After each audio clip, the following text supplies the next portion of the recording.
सो देखिए, अगर आपको क्रिप्टो ट्रेडिंग करनी है ना, तो इसको आप दो तरीके से कर सकते हैं। एक नॉर्मल होता है स्विंग ट्रेडिंग, एक होता है आपका डेरिवेटिव ट्रेडिंग, राइट। तो दोनों तरीके से आप चाहें तो क्रिप्टो ट्रेडिंग कर सकते हैं। दोनों में ना कोई हार्म है ना कोई डिफरेंस है। सिंपल सा बस हमको इतना समझना है कि हमारे लिए क्या बेनिफिशियल होगा, राइट। सो कुछ कुछ कॉइन्स ऐसे होते हैं या कुछ कुछ क्रिप्टोज ऐसे होते हैं जिसमें आप अच्छे से ट्रेडिंग कर सकते हैं। से फॉर एग्जांपल लाइक बिटकॉइन या एथीरियम, जहाँ पे क्या होता है कि बहुत ज़्यादा ट्रेडिंग होती है एंड डेली बेसिस पे मूवमेंट फ्लक्चुएशंस होते हैं। तो वो सब इंस्ट्रूमेंट्स में आप डेरिवेटिव ट्रेडिंग वगैरह कर सकते हैं जो थोड़े से स्टेबल भी हैं।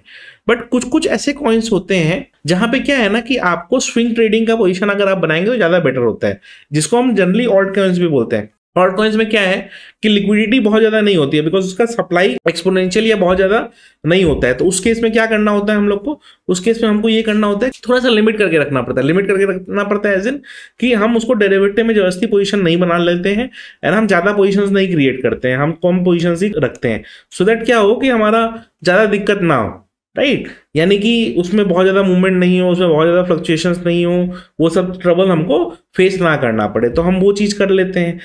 तो बेसिकली आपको देखना होगा कि जो इंस्ट्रूमेंट आप करना चाहते हैं ट्रेड, जो भी क्रिप्टो आपको पसंद है, वो क्रिप्टो ऑल्ट कॉइन है कि स्टेबल कॉइन है। अगर स्टेबल कॉइन है तो उसमें डेरिवेटिव ट्रेडिंग आप कर सकते हैं। बट अगर वो ऑल्ट कॉइन है तो उसमें स्विंग ट्रेडिंग ज़्यादा बेटर होता है, एज इन कि आपने आज खरीदा, वेट किया कि 2-4 दिन में वो ऊपर जाए एंड तब वहां पे आप उसमें बुकआउट करने की कोशिश करें।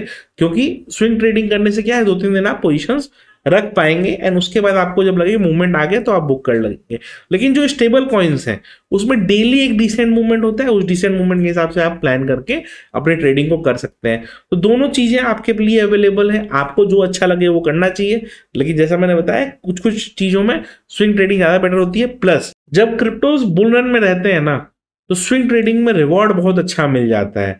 यानी कि जैसे अभी जो ट्रम्प के जस्ट पहले जो बुल रन आया, तो उसमें क्या हुआ कि अचानक से क्रिप्टोज भागने लग गए, 3x 4x 5x भी काफी सारे क्रिप्टोज होने लग गए। तो वो काफी बेनिफिशियल था एंड वही बेनिफिट का क्या है हिसाब किताब कि जिसके कारण क्या है कि काफी लोग क्रिप्टो ट्रेडिंग में आ भी पाते हैं।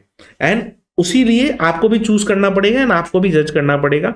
मेरे हिसाब से अगर आप स्टेबल कॉइन्स में ट्रेड करते हैं तो उसके लिए डेरिवेटिव इंस्ट्रूमेंट ज्यादा बेटर होते हैं।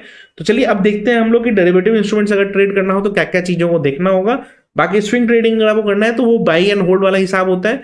जब आपका प्राइस आए, आपको अच्छा डिसेंट रिटर्न मिले, आप वहां बुकआउट अपना कर सकते हैं।